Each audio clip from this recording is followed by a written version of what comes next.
Il me revient de vous présenter le rapport social unique 2022 de la ville de Montreuil, un rapport annuel obligatoire qui dresse un état des lieux de la situation des agents dans la collectivité.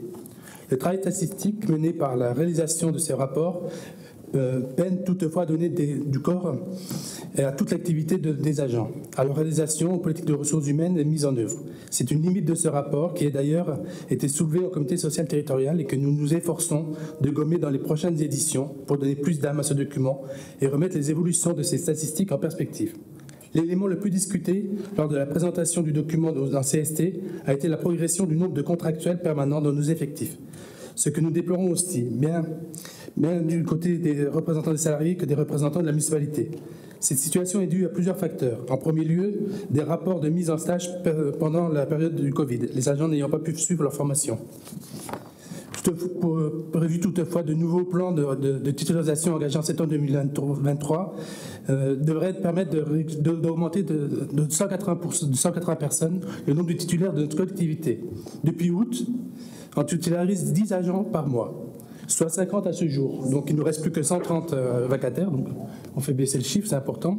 Le second facteur porte sur des difficultés de recrutement titulaire sur des nouveaux postes ouverts par exemple pour les ASTEM, qui n'est pas du tout le même système que les postes, que les embauches, parce que là c'est sur concours, sur diplôme, ou pour le centre municipal de santé, ainsi que pour des postes de catégorie A. Nous obligeons à recruter des contractuels pour pouvoir aux besoins de la commune. Enfin, le dernier facteur explicatif est celui de la pyramide des âges, avec des pics de départ en retraite d'agents majoritairement titulaires. Un autre point qui me semble important de mentionner porte sur la rémunération. On vient d'en parler, j'ai effleuré le sujet dans la rémunération précédente. Nos agents touchent en moyenne plus que le SMIC autorisé proposé par certains candidats de gauche aux dernières élections présidentielles. Donc c'est pas mal là-dessus. Donc voilà, où j'en suis. 2 emplois de catégorie C. Moins qualifiés sont souvent occupés, donc là, pareil, sur l'égalité femmes-hommes, les emplois qualifiés sont souvent occupés plus par des hommes que par des femmes. Enfin, j'évoquerai un indicateur qui nous a préoccupés sur l'année 2022, le nombre d'accidents de travail, aussi bien de services que d'accidents de trajet et en forte progression, passant de 154 à 201 cas déclarés en 2022, soit une augmentation de 23%. Cette forte augmentation s'explique par une partie plus forte de 17% de jours d'absence dans les collectivités, notamment avec la baisse en 2022 due au Covid. Mais pas uniquement. Ce nous interpelle. Pourtant, en 2022, des efforts particuliers ont été engagés pour la formation des assistantes de prévention, tandis que nous avons favorisé la formation des agents de la sécurité au travail. Par exemple, 151 agents ont pu réaliser des habilitations contre seulement 59 en 2021. L'augmentation du nombre d'accidents du travail nous a conduit à relancer en 2023 une commission d'analyse des accidents du travail, car l'analyse de retour d'expérience est souvent le premier facteur de prévention pour éviter que des accidents se reproduisent. Je pourrais évoquer des statistiques de la formation des réunions des instances paritaires, mais je sais que je suis déjà trop long dans cette présentation. Je conclurai mon propos en remerciant les agents de la direction des ressources humaines qui ont permis l'élaboration de ce rapport social unique. Et en félicitant chaleureusement pour le prix que la ville de Montreuil s'est eu décerné hier grâce à eux, en étant lauréat 2023 du prix inspirant dans les catégories ressources des trophées des héros territoriaux. Pour les projets de salle Dynamo, une salle de créativité, de partage des informations et de formation qui est mise en place à Tour Altaïs. Et je dirais par rapport aux ressources humaines, comme disent les Africains, il faut plus d'un bras pour faire le tour d'un baobab. Le rapport social unique de la ville est un outil nous permettant d'avoir un panorama de la situation globale des personnes travaillant à la ville. Nous voudrons insister sur 2 points les plus importants à la lecture de ce document. Le premier est celui du nombre de contractuels. Notre ville a pourtant fait de la titularisation de ses agents l'une de ses ambitions renouvelées d'année en année. Le nombre des contractuels nous interroge évidemment, mais nous savons qu'il s'agit bien souvent de seuls moyens pour remplir des missions indispensables, là où l'embauche de fonctionnaires publics territoriaux est difficile, pour ne pas dire impossible, simplement parce qu'il manque des candidats. Montreuil n'est pas une seule ville qui peine à recruter. Pour autant, cette situation est préoccupante et nous amène notamment à poser les questions de la formation des fonctionnaires spécialisés dans les métiers dits en tension et dans les métiers liés à la transition écologique. C'est le deuxième point sur lequel nous voulons insister. Les formations proposées à l'intérieur de la fonction publique territoriale diplômée encore trop peu de spécialistes de la biodiversité en ville, de la lutte contre les émissions à gaz à effet de serre, de la gestion des eaux pluviales, des mobilités actives ou de l'alimentation durable. Plus largement, nous pensons que les enjeux de la transition écologique nécessaires ne doivent pas être le fait de quelques spécialistes, mais au contraire, être partagés au sein de tous les secteurs de la ville, de l'agent de cantine scolaire au technicien en bâtiment ou encore en charge de mission à l'aménagement de territoire. Chacun et chacune doit avoir en tête le souci de l'adaptation de notre territoire aux évolutions climatiques en cours. Les enjeux ici, bien celui de la transformation durable de l'action publique, la mise en place de ces formations et leur élargissement à l'ensemble des agents est possible. La demande, les besoins et l'envie d'agir sont là. Nous pensons enfin que ce type de formation transversale serait de nature à redonner de sens à la fonction publique ainsi qu'un statut d'agent qui pourrait de cette manière retrouver une plus grande attractivité. À la lecture du tableau des effectifs, on est toujours surpris de voir l'écart qu'il y a entre la volonté affichée de la municipalité de recruter et les recrutements effectivement réalisés. Monsieur le maire, avec votre majorité, vous évoquez souvent le contexte national pour justifier des difficultés de recrutement.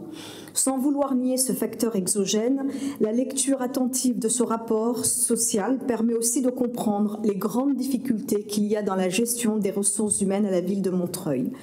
Ce rapport social 2022 permet de pointer entre les lignes le décalage qui existe entre les déclarations que vous faites sur le service public et ses agents et vos pratiques d'employeurs. Je prendrai quelques exemples pour illustrer mes propos. Ça a déjà été souligné, mais effectivement, moi aussi, je m'arrêterai sur tout d'abord la structure même des effectifs de la ville de Montreuil. Au 31 décembre 2022, la ville de Montreuil comptait 2897 agents, dont seulement 1551 fonctionnaires. Au début de votre premier mandat, la rigueur de la politique mise en œuvre avait un objectif. Il s'agissait de dégager les ressources nécessaires pour sortir de la précarité en les titularisant les agents qui pouvaient l'être. On pouvait partager ou non cette vision, mais elle avait au moins le mérite d'exister. Le rapport montre que depuis 2019, on constate un changement dans la structure des effectifs permanents de la ville avec une baisse de la part des fonctionnaires dans les effectifs. Entre les lignes, et c'est là ma deuxième observation, ce rapport montre l'absence en réalité de vision stratégique en matière de ressources humaines. Avoir une vision stratégique, c'est définir des missions prioritaires et se donner les moyens de les réaliser. À Montreuil, on est très loin de cette conception des choses. Je vais illustrer là aussi mon propos par quelques exemples. Revenons quelques instants sur la gestion urbaine de proximité. Tout à l'heure, dans mon propos liminaire, je soulignais le fait que sur l'année 2023, près de 66% des besoins d'intervention identifiés sur la ville de Montreuil remontaient de deux secteurs qui en gros sont les secteurs de Solidarité Carnot et Bas-Montreuil République. Ce déséquilibre dans la remontée des besoins d'intervention sur la ville s'explique en partie par la vacance des postes sur les antennes concernées. Le nombre de dysfonctionnements qui s'explique en grande partie par la vacance de postes dans les services est important et les impacts peuvent parfois être lourds pour le service lui-même, mais aussi pour les usagers, et c'est le cas notamment quand ce sont les antennes de quartier qui se retrouvent dans cette situation. C'est le cas aussi quand la commission, par exemple, communale d'accessibilité ne parvient pas à rendre son rapport par manque de moyens humains. On pourrait malheureusement multiplier ainsi les exemples. J'en prendrai juste un dernier qui concerne le service des ressources humaines lui-même. Si on s'arrête quelques instants sur la question sensible du reclassement des agents. Le reclassement qui est donc un sujet majeur, tant sur son coût humain, bien sûr, mais également social et financier est important. Eh bien, la question du reclassement n'est pas très traitées. En 2022, 47 demandes de reclassement ont été déposées et aucune de ces demandes n'a été traitée. Lorsque je me suis étonnée de cette situation, on m'a répondu que le poste était vacant, mais il sera pourvu en 2024. Avoir une vision pour les ressources humaines, c'est aussi peut-être avoir un service des ressources humaines qui soit dimensionné pour pouvoir faire face à la gestion de près de 2900 agents. Le troisième point sur lequel je voudrais m'arrêter, c'est sur la question du dialogue social. Je suis très surprise donc de la qualité du dialogue social à la ville de Montreuil. On a l'impression que le fait de dire qu'on est de gauche absout de toute exigence d'un dialogue social de qualité. Je vais reparler, pour illustrer mon propos, de la prime télétravail. Monsieur le maire, quand je me suis étonnée du fait que la ville de Montreuil donc, n'avait pas délibéré sur la prime télétravail, vous avez justifié votre position en renvoyant à un bilan à faire avec les organisations syndicales. Ce bilan, on l'attend toujours. Je pourrais citer la question du Ségur de la santé. Là aussi, de manière incompréhensible, la ville fait le choix de l'appliquer qu'aux médecins. Les autres catégories n'auront rien. Le seul argument qui est avancé, c'est celui du coût, sans même d'ailleurs à aucun moment nous dire combien cela aurait réellement coûté. Ce soir, dans le document de séance, on a une délibération par laquelle la ville offre, entre guillemets, à l'ensemble de ses agents la gratuité pour la pratique du sport au centre Arthur H de 10h à 16h, sauf les jours fériés. Lors d'un précédent conseil municipal, la ville payait 10 000 € à la Baume pour offrir une adhésion collective de ses agents. La ville peut souhaiter aider la Baume ou soutenir le centre Arthur H, c'est son droit, et il y a des procédures prévues à cet effet d'ailleurs. Par ailleurs, par rapport à ses agents, elle a une responsabilité, je crois, c'est celle de mettre en place une réelle politique sociale et non pas des mesures gadgets.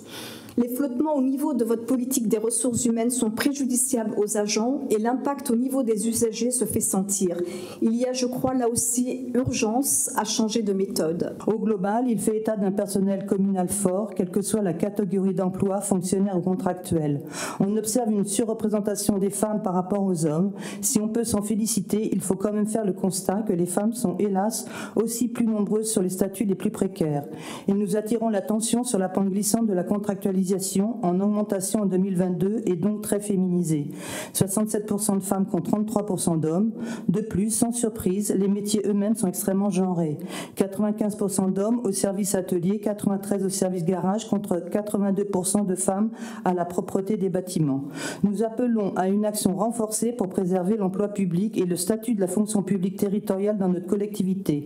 Il faut continuer d'incarner à Montreuil l'excellence d'un emploi public pérenne, qualifié et inclusif, en veillant à ne pas massifier de trop la contractualisation qui ouvre la porte de toutes les dérives, précarité, manque de perspective, turnover, perte de sens. Il est confirmé que les fonctionnaires représentent 54% des effectifs, les contractuels permanents 23% et les agents non permanents 23%. Il est à souligner le recrutement sur les fonctions d'ATSEM et c'est heureux. Agents territoriaux spécialisés des écoles maternelles qui travaillent auprès des enseignants des classes maternelles et ont vu leur rôle évoluer et leur mission éducative augmenter.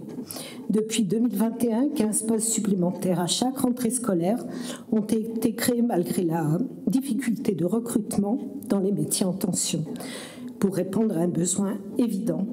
Et bien, c'est une bonne nouvelle qui a été très appréciée, en tous les cas, sur la maternelle, où je rencontre régulièrement les parents et la directrice. Ça fait un vrai changement. Les travailleurs en situation de handicap représentent 6,15%. Ça m'a paru vraiment très important. Ça répond parfaitement à l'obligation réglementaire. Et j'en profite pour saluer ma collègue Danielle Krushkadek pour le duo-day qui se développe dans les services et permet de rapprocher un agent et une personne en situation de handicap. Et je pense que c'est quelque chose sur lequel on devrait tous essayer d'avancer ensemble. À souligner aussi la diminution importante de l'absentéisme. Conditions de travail, dispositif des actes de violence, de discrimination, de harcèlement, des agissements sexistes, formation, droits sociaux. L'ensemble de ces données permet d'avoir une vision quasi exhaustive de la vie au travail des agents de la ville de Montreuil. Nous avons à prendre acte de la présentation de ce rapport. L'Assemblée en prend acte. À présent, il me revient de présenter le rapport d'activité 22 de l'établissement public territorial d'Est Ensemble.